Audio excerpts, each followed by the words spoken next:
Buenos días, hola, ¿cómo están? Primero Dios, muy bien, porque eso se pide al cielo, ¿verdad? Y con el gusto de saludar a mi hermosa clase, que les agradezco la oportunidad del quehacer que más me gusta. No porque no me guste la pastoral, sermones, atención a la gente, consejerías, pero esto es para mí lo preferido. Así que muchas gracias. Agradeciéndole a Turito, nuestro flamante decano académico de nuestro Instituto Teológico, que está atrás de cámaras para hacer posible todo esto. Muchas gracias, Turito. Y sobre todo a nuestro Señor, que nos permite y nos da patrocinio. Bueno, pues vamos a materia, de dónde estamos en el medievo, la Edad Media, y estamos con la mente de la Edad Media. Vamos a terminar a Hipona, Agustín de Hipona, haciéndoles la observación una vez que Agustín no es del medievo, pero su mente sí. Agustín es del siglo IV, cachito del siglo V, de los 300 al 400, nace, muere, pero su mente queda hasta la Edad Media, donde se le da uso, explotación a todas sus ideas del platonismo, del neoplatonismo diríamos, y voy a explicar un poquitito más adelante. Miren, la razón de ser de esta información es para que sepan dónde están parados. Por ejemplo, ustedes llegan, bueno, ya no al linaje, pero en cualquier otra congregación, llegan y tienen una liturgia muy característica, tienen un orden del culto, tienen una himnología, tienen unas ediciones bíblicas y el manejo de ellas, no solo que las tengan, sino cómo las manejan, una estructura de organización, muchas cosas así que están descubriendo desde dónde llegan. Es decir, no llegamos a una congregación y es una cuestión, como diríamos en filosofía, tabula rasa, que de nada se da, sino están viendo toda la herencia. De igual manera, las iglesias de otro corte, carismáticas, que ya he explicado que todos somos carismáticos, porque eso quiere decir que es gracia del Espíritu de Dios, pero que en las iglesias de corte más enfático sobre las emociones van a ver también cómo es el rastreo de sus contenidos y de sus formas.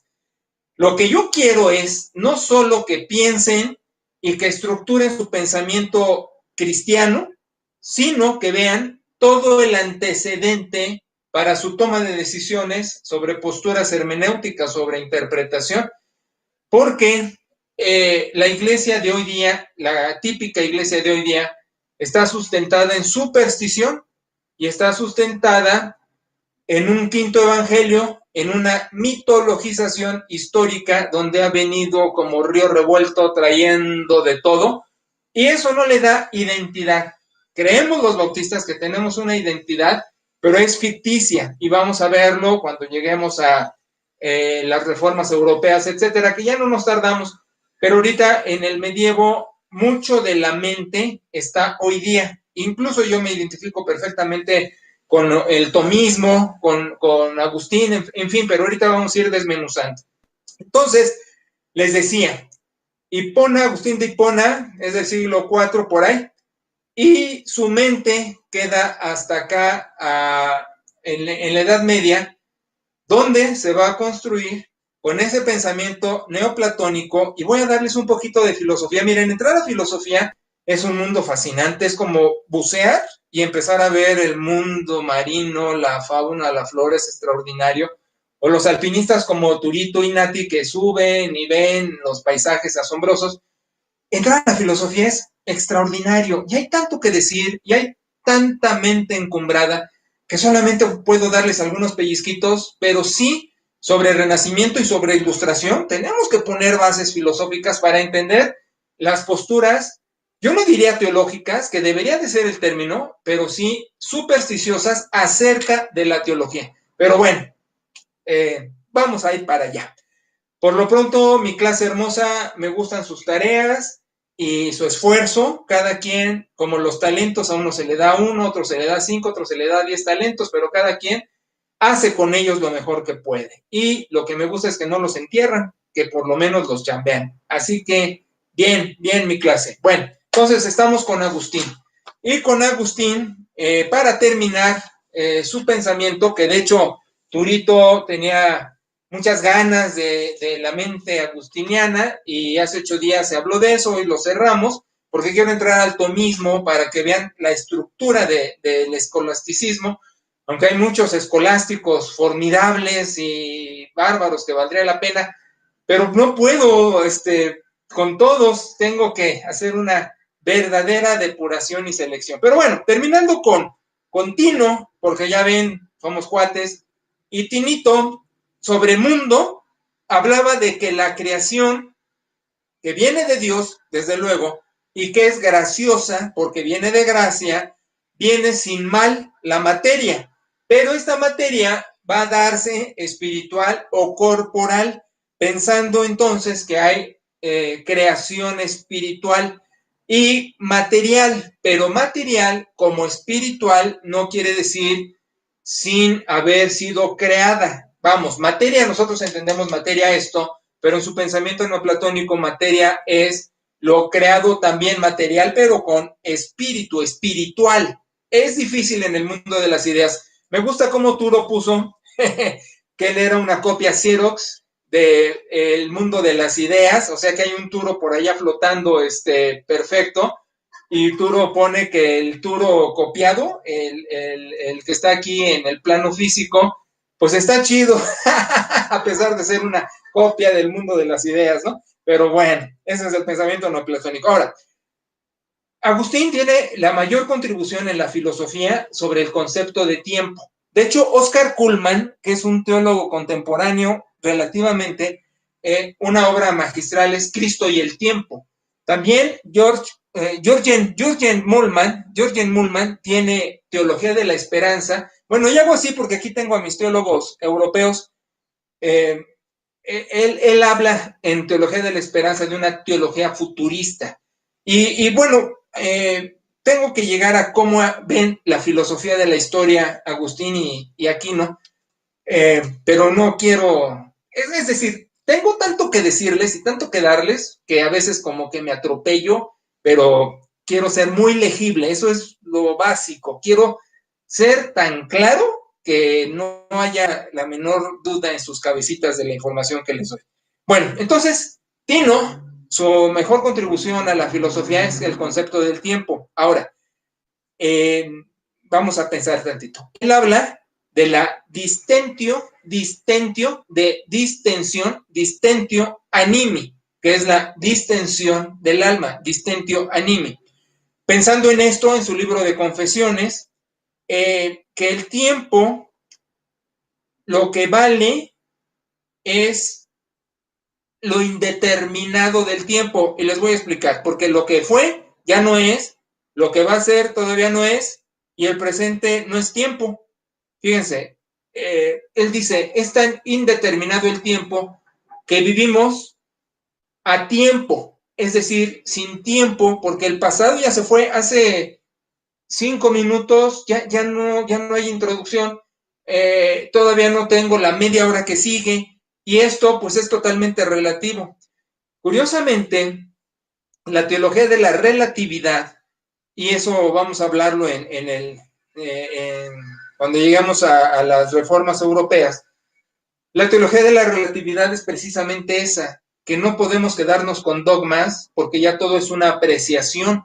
Einstein transforma la física mecánica, empieza a meter la física que después Hawking va a agarrar la física cuántica, pero la idea relativa, que el tiempo y su relatividad, pues diríamos que viene desde Tino, fíjense nada más cómo contribuye a la epistemología, al cómo conocemos hoy día y hasta la axiología, porque los valores también se transforman. Por eso Kuhn, quienes leyeron Kuhn en el instituto antes de esta academia, veíamos la estructura, es decir, veíamos la construcción de los paradigmas en la historia de la ciencia.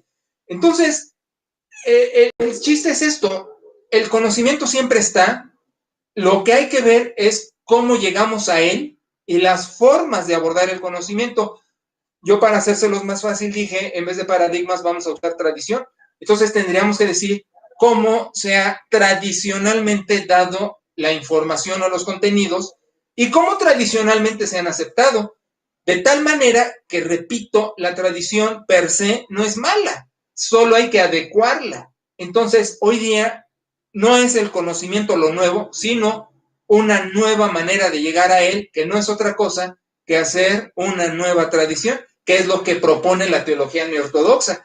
Pero vamos para allá. Entonces, dice Tino, ¿sí? El alma incluso está con esta distensión que está diciendo, como Platón, un almacén de almas. Fíjate, de dónde el alma es transferible. O sea, en el mundo de las ideas ya estábamos. Entonces, al nacer, solo esa idea se materializa. ¿De dónde está diciendo Tino que el hombre es un alma con cuerpo? Ahora mira, aquí yo distingo, ahorita lo que quiero es decirte qué piensa Tino, pero tengo que hacerte algunas aclaraciones para no quedarnos estrictamente con lo que él dice, porque no es un platonista, es un neoplatonista, o sea, va a poner adecuaciones al platonismo, eso es neoplatonismo, ¿sí? No es un platonismo radical como Aquino. Aquino no va a ser un aristotélico 100%, sino un aristotélico modificado, como nosotros somos agustinianos o tomistas modificados. Todo es en base a lo que acabo de decir, tenemos que estructurar nuevas maneras de ver el conocimiento. Entonces, aunque traemos la gran influencia de todos estos pensadores, tenemos nuestra distinción, como que nuestro estilo, pues, y le ponemos nuestra marca. Eso es la diferencia en el pensamiento hoy día, ¿sí?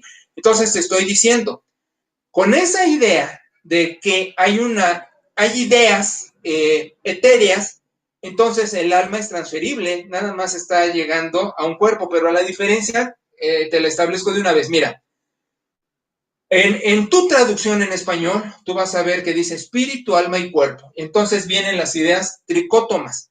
La idea tricótoma es el hombre tiene alma, el hombre tiene espíritu, el hombre tiene cuerpo, ¿sí? Ahora, acuérdate que tú estás leyendo una traducción, no estás leyendo el idioma original. Una. La segunda, acuérdate que más de las veces los idiotismos, un idiotismo es una manera en un idioma de decir algo, como modismo, aunque no es exactamente eso, pero el idiotismo es lo aceptado en una manera de hablar, ¿sí? Bueno, todos los idiotismos nos dan confusión, porque hoy tú me dirías, no, mira, sí tenemos alma, espíritu y cuerpo, porque la versión Reina Valera dice Pablo que todo vuestro ser, espíritu, alma y cuerpo estén consagrados, algo así, pero deja explicarte. En el pensamiento hebreo había nada más dos términos para hablar de la persona. Basar como los bazares, basar, que habla de la forma, y nefesh, que es la vida, traducido alma, pero es la vida, es el ser, es tú, eres tú. El otro sería ruach, que es el espíritu, pero el espíritu es más sobre lo divino. Ruach Adonai, el espíritu del Señor. Ruach Elohim, Dios, el espíritu, ¿no? Entonces, cuando el Antiguo Testamento dice nefesh, está hablando de una persona. De hecho, cuando se hace la creación y Dios hace a Adán, dice en hebreo, entonces Dios hizo al alma.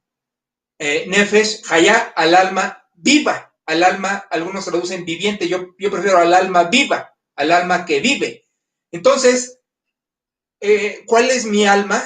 Lo que ustedes están viendo aquí, que digo, no está también para ver, pero pues es lo que tengo, ¿no? Entonces, esto es mi alma. Entonces, es Platón el que dice, no, el alma es como un airecito o gasecito, pero no de frijolito, sino un fantasmita que es en el mundo de las ideas y que viene, que toma forma y que cuando te mueres se regresa.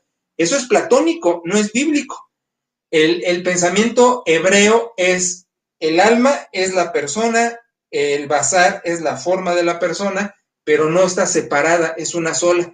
Y en el Nuevo Testamento griego, que tiene la cultura hebrea, pero la influencia griega, por eso se confunde y hace la dicotomía o hace la tricotomía de que eres alma y cuerpo o que eres alma, espíritu y cuerpo. Error. Cuando habla de eso es una hipérbole. Una hipérbole es una manera de enfatizar. Entonces Pablo diría, todo tú, como si yo te dijera, échale ganas con corazón, mente y alma. ¿Qué te dije? Todo tú. O te digo, échale todo tu cerebro y todas tus vísceras, ¿no? ¿Qué estoy diciendo? Todo tú. Es exactamente igual cuando se pone espíritu, alma y cuerpo, pero con la influencia platónica luego se piensa en que sale un fantasma de ti volando incorpóreo. Eso es platónico, ¿sí? El mundo de las ideas, y eso no es bíblico. Por eso tenemos que resucitar. Si no, entonces te mueres y ya se va esa cosa como fantasma. ¿Y qué necesidad tiene de regresar? Pues, pero la resurrección corpórea está enfatizando lo que te digo. Primera de Corintios 15. El cuerpo tiene que glorificarse, y por cuerpo estoy diciendo el alma, el espíritu, el cuerpo, la persona entera tiene que resucitar. Entonces estoy diciendo, si yo te hago una disección, ¿qué voy a encontrar? Pues vísceras, porque algunos hasta se han burlado. No encuentro alma, no encuentro espíritu cuando abro una persona. Es que la persona es eso.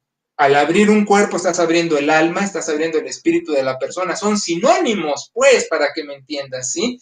Entonces entiendes de dónde llega eso de creer que te vas y luego regresas o etcétera. Ahora, una cosa diferente, pero tiene que ver con Agustín y es válido, es, bueno, entonces cuando te mueras, ¿vas con Dios o no vas con Dios? Te contesto y te contesto agustinianamente.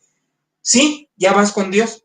Pero ¿cómo me estás diciendo que no sale algo de mí? ¿Cómo? Pero espérate, es lo que maneja Agustín. Dios es absoluto, es atemporal, está fuera de espacio-tiempo. Espacio-tiempo lo tenemos aquí limitados. Entonces entiendes el truco que hace Dios con el Paráclito, con el Espíritu Santo. El truco que hace Dios con el Paráclito, la razón de que actualiza su presencia en el mundo hoy aquí, es con el Espíritu Santo vive el presente. Por eso Paráclito no me gusta consolador, hasta suena así como que raro. Paráclito quiere decir el compañero, el que está al lado, contigo. Y eso significa que es temporal y es espacial, está aquí y ahora. Ese es el truco de Dios para vivir el día.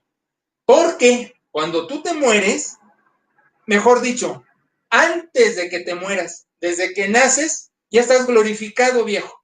¿Cómo? Sí, en el absolutismo de Dios. Y eso es por eso necesito meterte filosofía un poquito más adelante, ¿sí? En el absolutismo de Dios, que no hay tiempo, Dios nos hizo, hay pecado, sí, hay redención en Cristo, sí, pero igualmente ya hay glorificación. O sea, todo ya sucedió. Entonces, para que me entiendas, y voy a decirlo más claro, si me muero, abro los ojos con Dios, pero no como gasecito, sino como cuerpo glorificado, porque ya pasó todo. En la atemporalidad y en el absolutismo ya está reinando Jesucristo para gloria de Dios Padre con todos sus redimidos. Pero eso todavía no sucede en el plano físico. Por eso con el Paráclito está viviendo lo temporal y lo espacial. Espero que puedas comprenderme, ¿sí?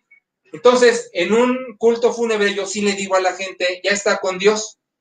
Y toda la gente entiende platónicamente, es que salió algo de él y está así como flotando con Dios. No, ya está con Dios porque en la atemporalidad del absolutismo divino ya está glorificado. Pero tú también y yo también. Ese es el hecho. Pero con el Paráclito Dios vive con reloj el día de hoy. ¿Te das cuenta? Bueno, entonces, espero haber sido claro, pero tendré que manejarlo un poco más adelante con estos aspectos de la filosofía y la teología, porque ahí van de la mano. Entonces, lo que te estoy diciendo es, Platón dice, el tiempo fue, el futuro no es, el pasado fue, el futuro no es, y el presente está totalmente relativo porque ya son 5 segundos, 6 segundos, 7 segundos, o sea, entonces su conceptualización del tiempo fue la mayor aportación a la filosofía para darle entrada a lo que va a ser el relativismo, ¿sí? ¿Te fijas? Ahora, él piensa también en una creación evolutiva, perfectamente válido. Él dice, el logoi, que es, bueno, no tengo que hablarte de las construcciones de las palabras griegas, es dativo, porque logos es nominativo, pero dativo, como se construye gramaticalmente, se diría logoi se escribe logoi, esparmoticoi, que quiere decir la creación, ahí viene esperma. Entonces, ¿cómo es esto de la creación? Bueno, es que hay seres ya acabados, lo que te hablo, de lo ideal, y seres que existen, que están desarrollándose. O sea, que hay una cuestión evolutiva. Ahora, cuando hablamos de evolución, yo sé que muchos sufren, pero aquí hay varios teólogos, Chardin es uno de ellos, francés, muy inteligente, que habla de una creación evolutiva. Al hablarte de creación evolutiva, no te estoy diciendo que venimos del chango, aunque juraríamos al conocer a muchos que sí, pero no venimos del mono. Al hablar de creación evolutiva, te estoy hablando de procesos, ¿sí? Evolución no quiere decir perfección. Hoy tenemos estos equipos, que una iglesia en modo online, muchas cosas, está bien. Pero eso no quiere decir que somos mejores. De hecho, somos igual de incivilizados que la gente de las cavernas y aunque tengamos mayor información, mayor tecnología, seguimos siendo igual de animales en el término más neutro, no ofensivo, pero sí estamos viendo en los efectos ahorita de la pandemia que ya se quiere regresar a cierta normalidad y se piden precauciones, pero la gente no lo hace. Le importa un comino y vive sin ninguna responsabilidad frente a una situación grave. Por evolución, no estoy diciendo que mejoramos, estoy diciendo simplemente que pasan procesos y la creación es evolutiva. De hecho, en el Génesis tú ves que dice, y creo Dios, etcétera. La expresión que se traduce día, el término es yom, como yom, dirían los gringos de que algo está rico, ¿no?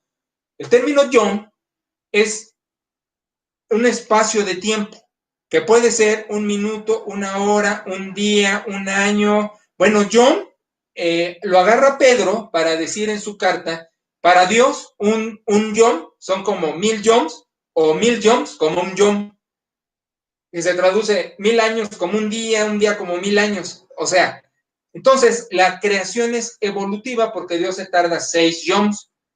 Y de hecho, ya hablando de eso, Vallejior, que se traduce y se hizo la luz, la traducción mejor es y se hizo la energía. Y la energía es calorífica o lumínica. Entonces, porque uno empieza a leer así a la charra, la versión en castellano, y dice, ¿cómo pudo haber luz sin haber sol, sin haber estrellas? Que la creación de soles, de estrellas, viene después. La Biblia no es científica, punto. Es una revelación que apunta a Cristo y es espiritual para relacionarte con Dios. Así que no hay que buscarle en la Biblia ciencia. Si se hace así es un error. Pero estoy diciéndote lo que dice la Escritura, que no está reñido con lo científico. De hecho, antes de la vida es la creación del agua. Y eso tampoco está peleado con la ciencia. Así es la creación evolutiva con procesos. Y luego yo me he encontrado con pastores que sufren por los dinosaurios o los mamuts, y yo digo, ay, Dios mío, no se puede ser tan fundamentalista, pero sí se puede ser así. Y son mentes retrógradas, que yo repito, pueden ser, los líderes de iglesia pueden ser cultos, pueden tener información de muchas carreras, pero les falta teología, les falta historia, les falta filosofía, y por eso luego son muy desatinados en su formación y las iglesias están de la misma manera. Entonces, bueno, todo esto para insistir en que Agustín, muy adelantado a su época, aporta el pensamiento relativo del tiempo, ¿sí? Que después los grandes físicos van a meterse con eso, ¿no? Einstein, Hawking y otros. Pero bueno, muy bien. Entonces, hablando de pecado, maneja otra cosa muy valiosa, fíjate. Hay que distinguir culpa original y pecado original. El catolicismo maneja culpa original. Vienes con la culpa de Adán. Por eso tu pecado original te lleva ya al infierno. Y por eso, dentro de los sacramentos, que voy a hablar de eso más adelante, híjole, ya van 25 minutos, no sabes cómo sufro por eso, quisiera tener 2 horas, pero bueno. Por eso, uno de los sacramentos, de hecho, el primero es el bautizo, donde con un tercero como padrino te sacan del purgatorio que te metería al infierno porque ya vienes manchado, pero con la responsabilidad adámica. Agustín hace la diferencia. Dice, no, yo no traigo la responsabilidad adámica. De hecho, traigo un concepto de libertad.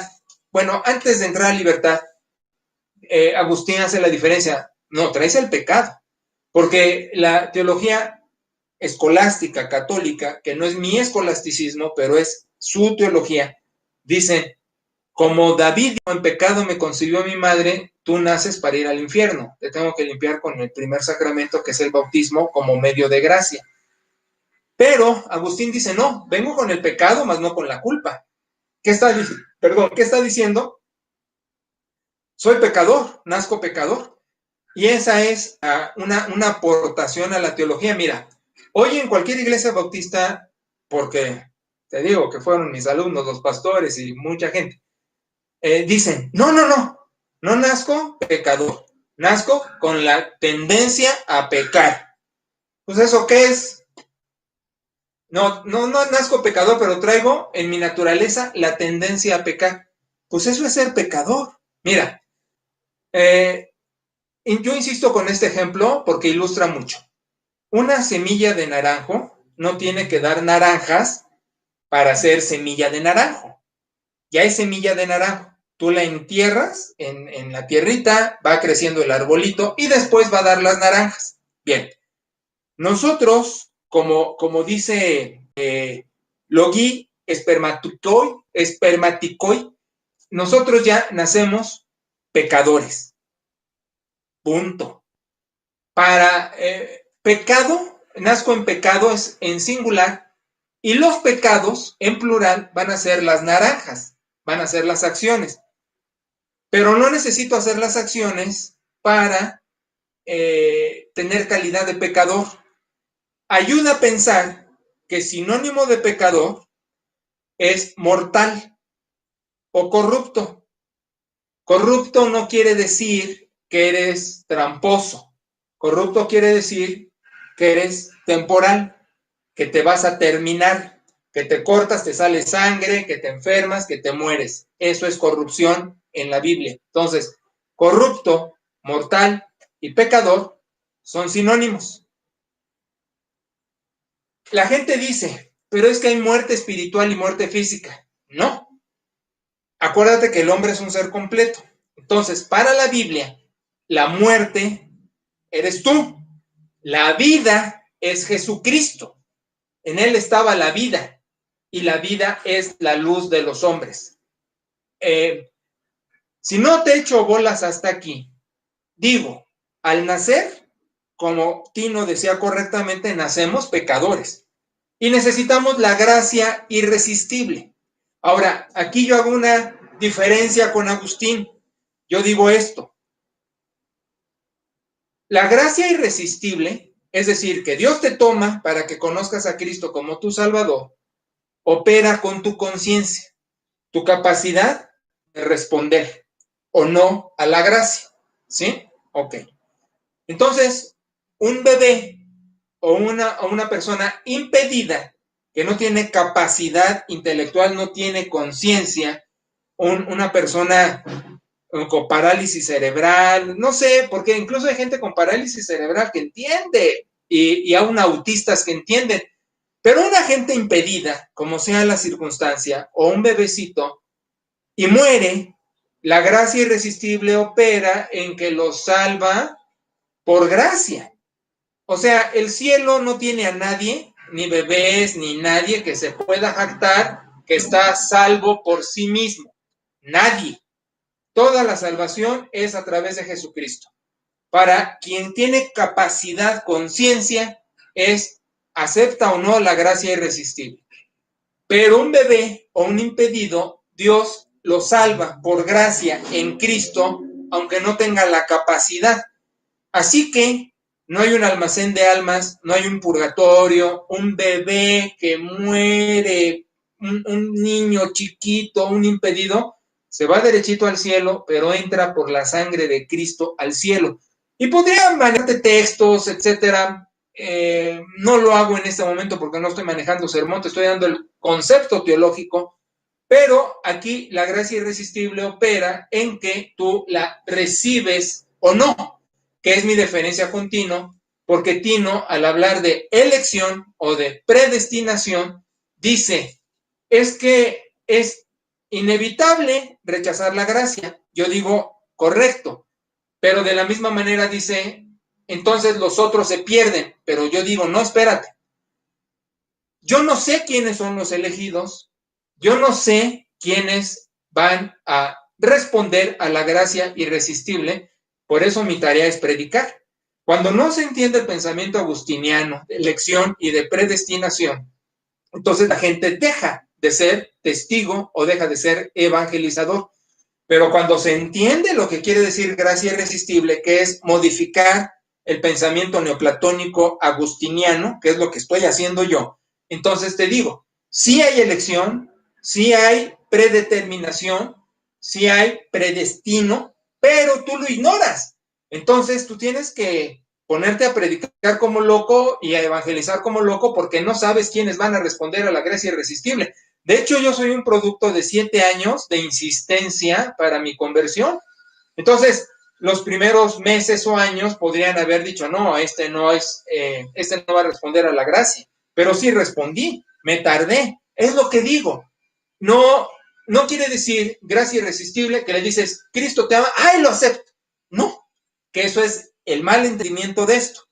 Quiere decir, Cristo te ama y a lo mejor te tardas 20 años, pero te cae el 20, entonces respondiste a la gracia irresistible, lo que quiere decir que sí eras un elegido y estabas predestinado por Dios para el reino. ¿Sí me entiendes? Entonces, de todo el valor que arrojan estos intelectuales a nuestro día de hoy, tenemos que hacerle sus adaptaciones y sus modificaciones o establecer los nuevos paradigmas de abordar el conocimiento para que nuestra fe esté sustentada, reconociendo su valor, pero adecuando la tradición nueva para el conocimiento, elaborando una filosofía epistemológica, una nueva teoría del conocimiento, que es lo que estamos haciendo con estas clases, muchachos. ¿Ok? Híjole, espero que haya yo sido verdaderamente claro. Si no, miren, es tan sencillo como que me digan en el chat, oye, explica más esto, o ayúdame con esta duda, etcétera. Muchachos, estoy para ustedes, ¿sí? Bueno, con la ética. ¿Qué dice Tino de la ética? Él dice, en el mundo de las ideas hay un progreso espiritual, luego entonces tiene que haber un progreso moral. Ahora, la voluntad es igual al conocimiento. Entonces, conocer y querer deben de ser lo mismo, según Tino. Pero yo digo, no, conocer no es sinónimo de querer. De hecho, hay mucha gente que conoce lo moral, pero no quiere hacerlo. Y yo más hablo de la ethos como costumbre, no como moral. Filosóficamente son dos cosas distintas. Ethos es la culturización que te dice esto está bien. La moral es lo que un árbitro te tendría que decir es bueno o es malo. Las Sagradas Escrituras, por ejemplo, ¿no? O los abuelitos o los papás, una autoridad que te diga está bien o está mal. Por ejemplo, ahora la ethos es que hay una aceptación de las preferencias sexuales y te ven hasta mal si tú dices, oye, no está bien en la vida homosexual. No, te echan grilla. Pero esa es la ethos contemporánea. Yo diría hasta una ética situacional, y eso es peligrosísimo.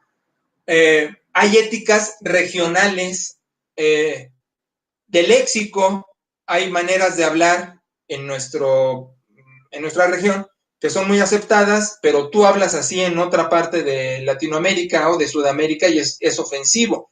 Hay términos. Entonces te digo, ethos, no, ética no es sinónimo de moralidad. Hay que saber hacer la diferencia, pero con Agustín lo está manejando como si fuera la misma cosa. Y yo distingo que son dos cosas aparte, ¿sí?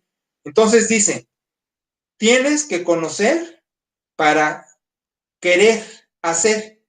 Y yo digo, en principio sí, pero tu querer hacer debe obedecer más a una motivación interna que no es necesariamente de conocimiento. Mira, Agustín va a distinguir entre revelación natural y va a hacer una teología natural de una revelación especial, que la revelación especial es Cristo, y la revelación escrita que apunta a Cristo, la Biblia es su testigo. Y son distintas. Yo por ver la naturaleza no entiendo que no debo matar, pero por la revelación escrita sí entiendo que no debo matar. ¿Me explico? Además viene la cuestión de las pasiones, que vamos a hablar un momentito más adelante de ello en la ciudad de Dios.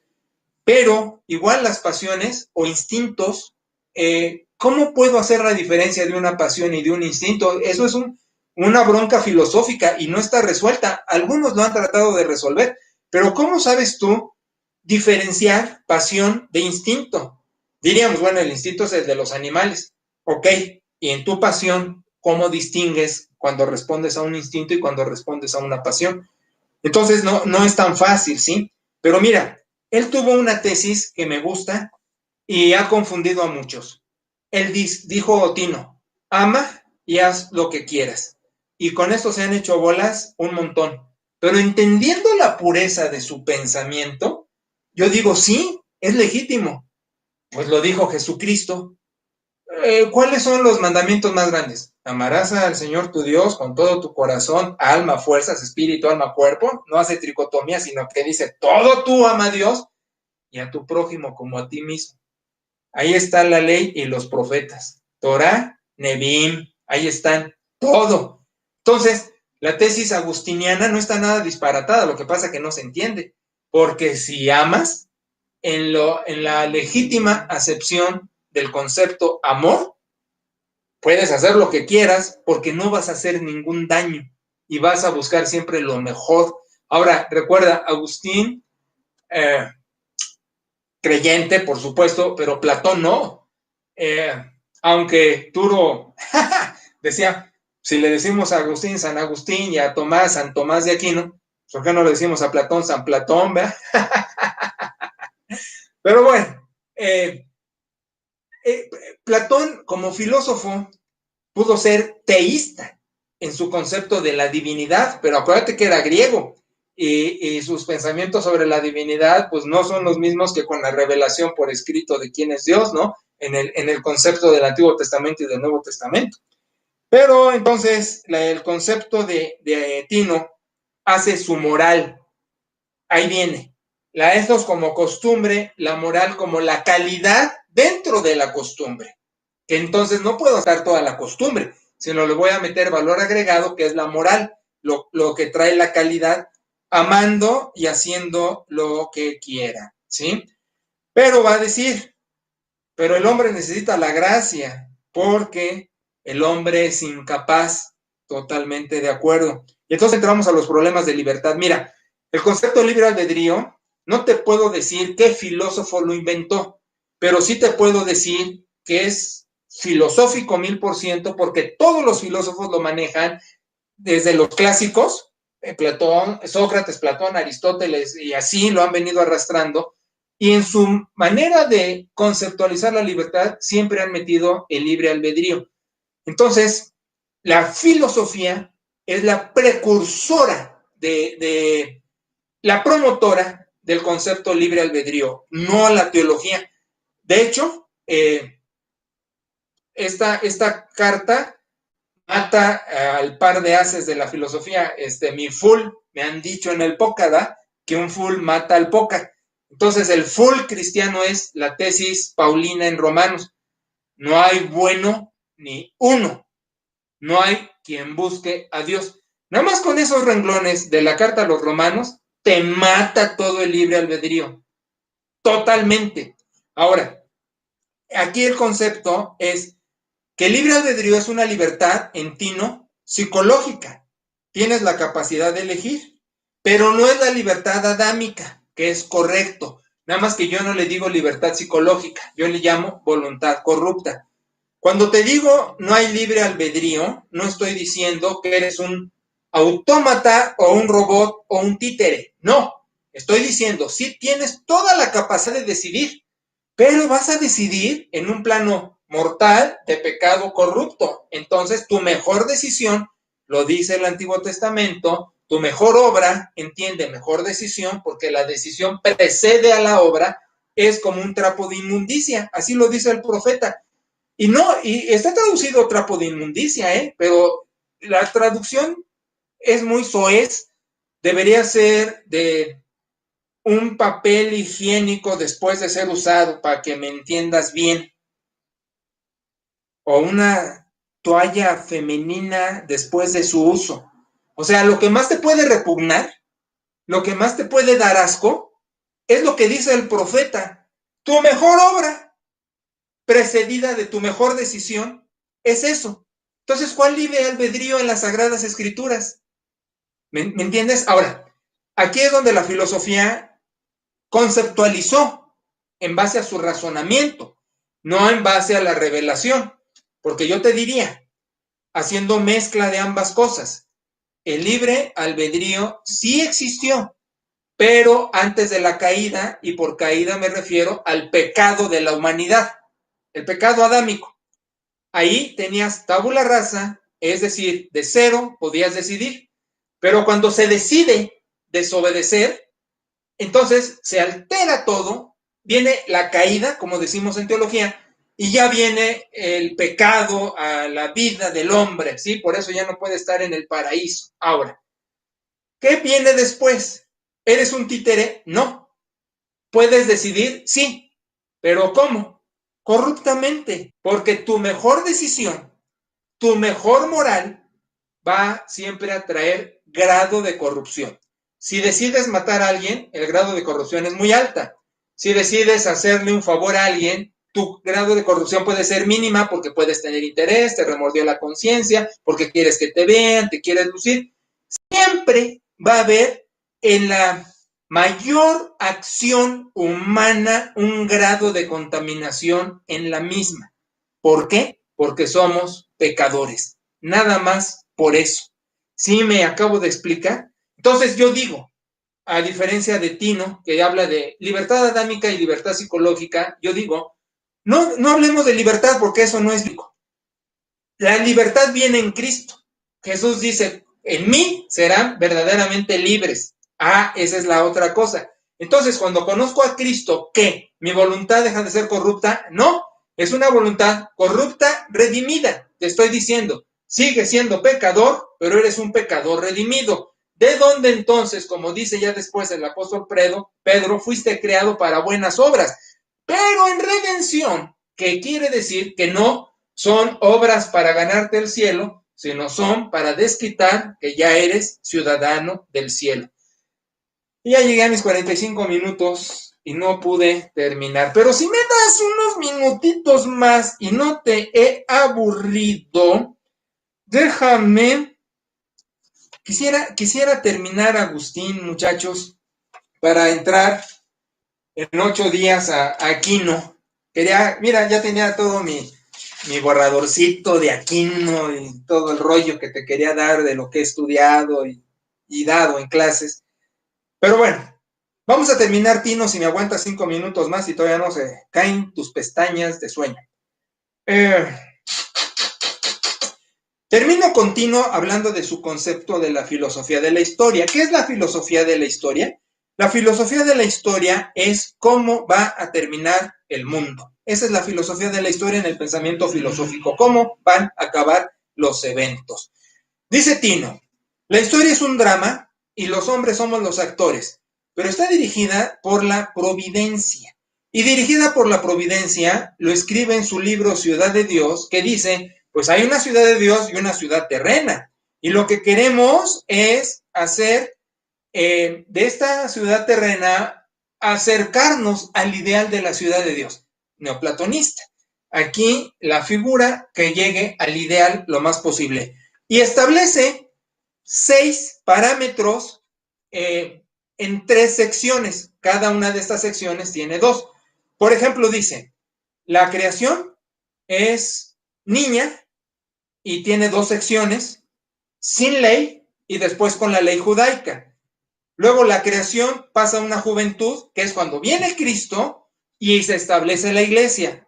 Y luego viene las otras 2 de la vejez, que es cómo van a terminar las cosas y cómo estamos evolucionando para un buen fin. Ahora, él dice esto, amar a Dios en la ciudad terrena, en la filosofía de la historia, cómo llevamos la sociedad a mejor término. Amar a Dios es despreciarse a sí mismo, porque si te amas a ti mismo, desprecias a Dios. Entonces va a usar una palabrita platónica que dice apocatástasis. Apocatástasis, ¿qué significa? Restauración. Y esto viene desde Orígenes, que usándolo de Platón, lo que están diciendo es,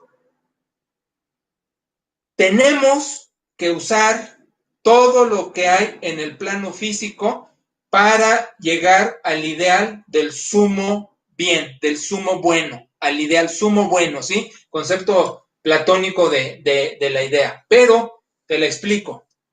Está diciendo, el mal hace necesario al bien. Te lo explico. Como los contrastes, tú por el llanto sabes lo que es la alegría, o por la noche sabes lo que es el día, o por el luto sabes lo que es el nacimiento, en fin. Trata de manejar una idea de contrastes de que el mal hace relucir al bien. Y te voy a decir algo. Yo estoy de acuerdo con esto, porque cuando Tino habla de la apocatástasis, está diciendo, al final todo se tiene que restaurar. Y es lo que dice Romanos capítulo 8. La creación gime y espera la redención de sí misma. Pero yo tengo esta tesis y la hablé, con esto voy a terminar, en la Fraternidad Teológica Mexicana alguna vez, fui el ponente del tema, y hablé sobre estos conceptos, libertad, mal, bien, sumo bien, etcétera. Y yo manejé la tesis del mal necesario. Y algunos sufrieron con el idealismo, la utopía de la ciudad de Dios platónica, pero yo les dije, espérate, la ciudad de Dios es un ideal. Estás en el plano físico.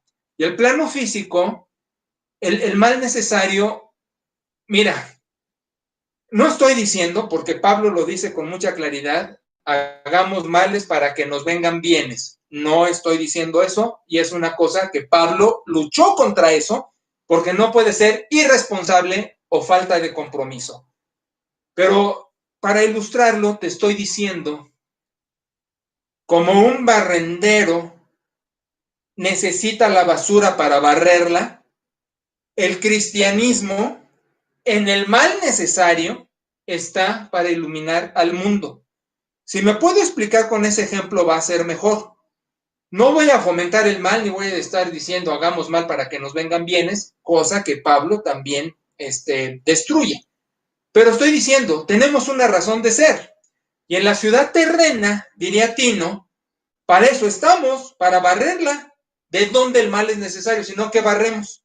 Que no quiere decir tener una conducta irresponsable, dada la tesis ama y haz lo que quieras, que amar a Dios y amar a mi prójimo resume Torah y Nevi'im. Voy a tener una moralidad sobre la etos. O sea, la moral tiene que ir arriba de la etos. La etos es costumbre, la moral son valores. Y los valores vienen de las Sagradas Escrituras, de mi relación con Dios, de mi discipulado, etcétera, etcétera, etcétera.